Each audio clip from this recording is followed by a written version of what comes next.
Because if you're not careful, this is why it can become easy for you to be the most praying person, and you are the worst person when it comes to hearing the voice of God.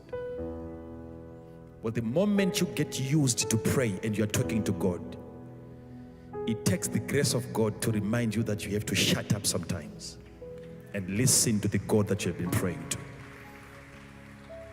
Prayer can also become so entertaining.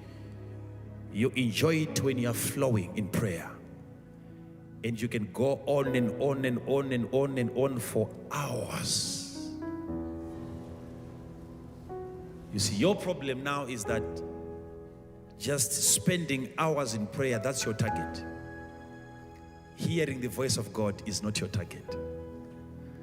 So you can be there for hours praying and you're excited. And even the devil himself, he can allow you to get into all the dimensions of tongues. And yet you don't create an opportunity for God to speak back to you. The reason why we find ourselves in a place of prayer, it is so that we speak to God so that God can also speak back to us.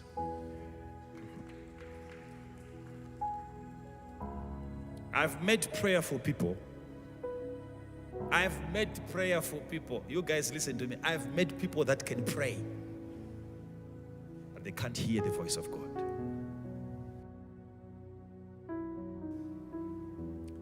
How can you pick your phone and you start talking until the end of the conversation and then you cut it? That's not communication.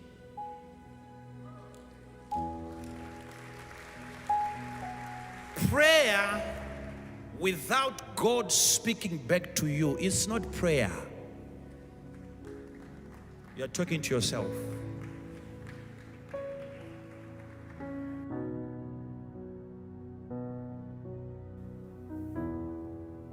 You're talking to yourself.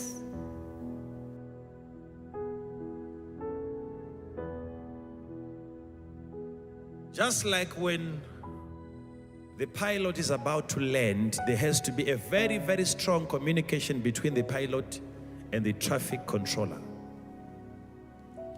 The traffic controller will always try to remind the pilot to identify himself. Tell me what is happening there. There has to be a connection from below and connection again from the top. The one on top has to speak back. When you pray from here, God has to respond. He has to reply from up there and also speak back to you. Are we together?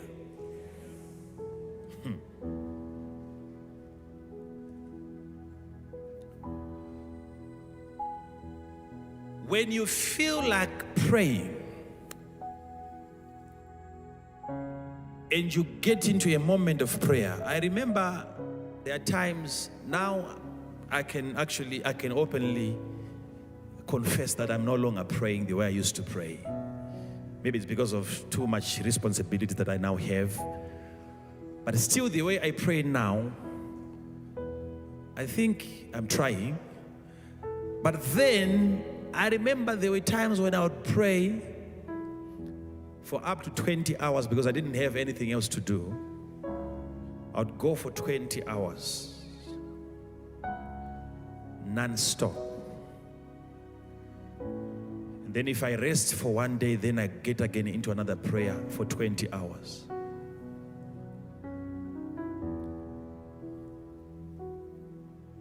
Now,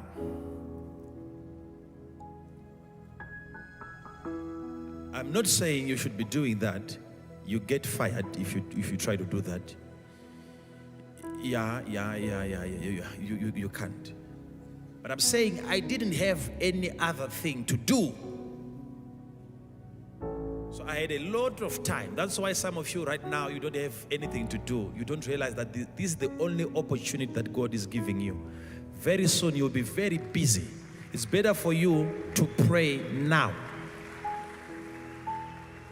Any chance, any opportunity that you have, pray. Pray. Why should you just be sitting there and doing nothing? You have to pray. You have to pray. You have to pray. You have to pray.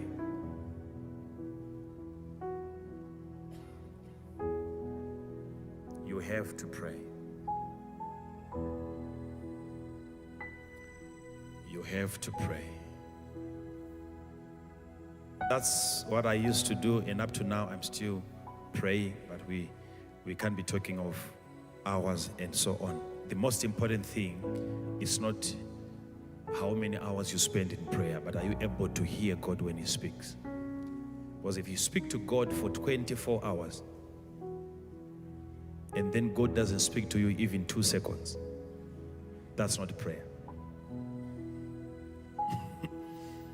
You are just talkative. God has to speak. When you pray, especially when God moves you into praying, you feel like, hey, I have to. You feel it in your spirit that you have to pray. The moment you get into that room and you begin to pray, you have to know that it was actually God inviting you to come and listen to Him. Listen to Him. So create a place of prayer. Create a place of prayer. Create a place of prayer. I remember in those days, even back then when I was still in Bulawayo, I would go to far places. Those days I wasn't driving. I didn't have money to buy myself my own car, but I would make sure that even from the morning after breakfast, I would walk out of the house, and then I would pray as I move around. I would walk very, very long distances. Sometimes I would realize after maybe 10 kilometers that I have to go back. And then I'll begin again to walk back. It will be 20 kilometers non-stop, and then I'm just praying. It differs. Some people, they prefer kneeling down. Some, they prefer lying on the floor. It's up to you. Find your taste. Find what makes you comfortable when you are praying. Are we together? Yes. So the environment where you pray, it has to be conducive. Find a place where you can safely pray. No interruption. Nothing should disturb you.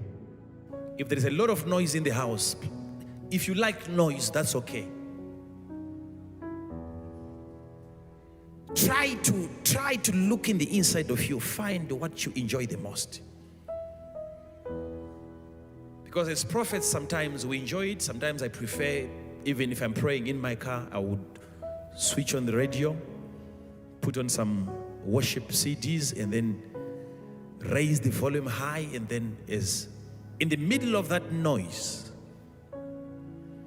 I enjoy it. I like it. That's me. I'm not saying everybody should do that, but I'm saying discover yourself.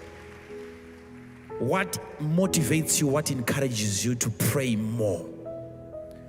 Go for such an environment. Some prophets, they don't pray, like most of the prophets that I know, they don't pray in their offices.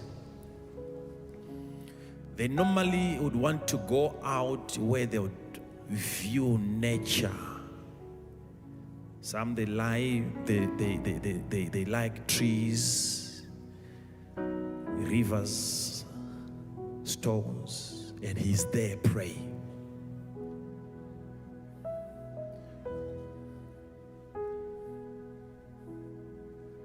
So So we can't make a doctrine out of that, but try to find a place which makes you more comfortable when you are praying. Are we together? Yes, there has to be a place which makes you more comfortable when you are praying. A tower. I will set myself upon a tower and then I will watch. Remember, Jesus said something, watch and pray. Right? So as you are praying, how come the prophet of God is talking about watching? I will watch and see what he shall say. So he is there not just to hear what God is going to say, but to see what God is about to say. How can you see what God is going to say? How can you see? That brings us to something now, that when God is communicating, the voice of God sometimes can come to you visibly.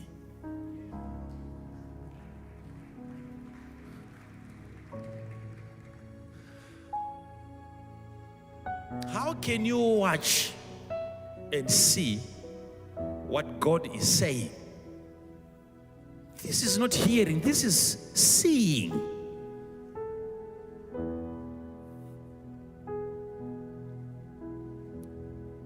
Now, I will give you the first channel now. When you've made up your mind, you are going to be a prayerful person, the one that is always ready to get into the presence of God, and you are praying every now and then you are, the moment you continue doing that and you are praying and you are praying and you are praying, you are developing your sensitivity. Your spirit man becomes alert to the supernatural. And the only way you can become sensitive to the supernatural is only through prayer. If you are not prayerful, it's a true sign that the carnal man or the physical man is in control of your entire life. Tell your neighbor, prayer, prayer, prayer, prayer.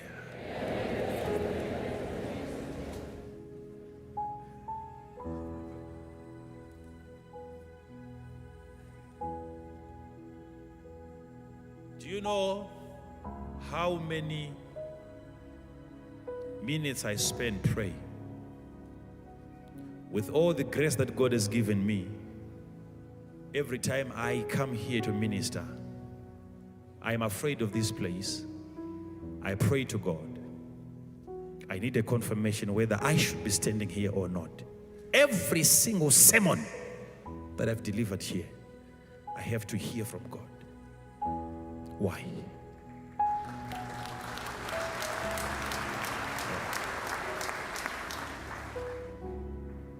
Because that's what makes that sermon relevant to the majority of the people that are listening.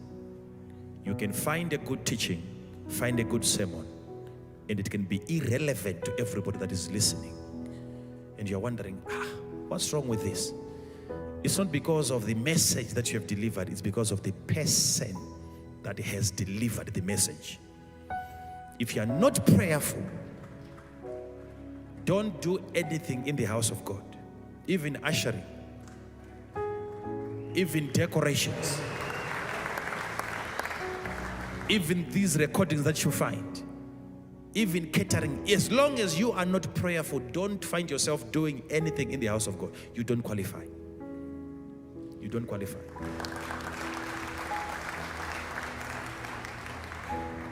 You don't qualify. If you're not prayerful, even as a leader, take an offering basket, move up and down. Count the money yourself, how much you've collected. As a leader, it's not just because people, they don't want to give, but who is the person that is coming to collect my money? Because some of you, because you know, especially when you are a prayerful person and a person who is not prayerful approaches you, there is some form of resistance that is created. You feel like the devil has come to rob you of your money or something like that.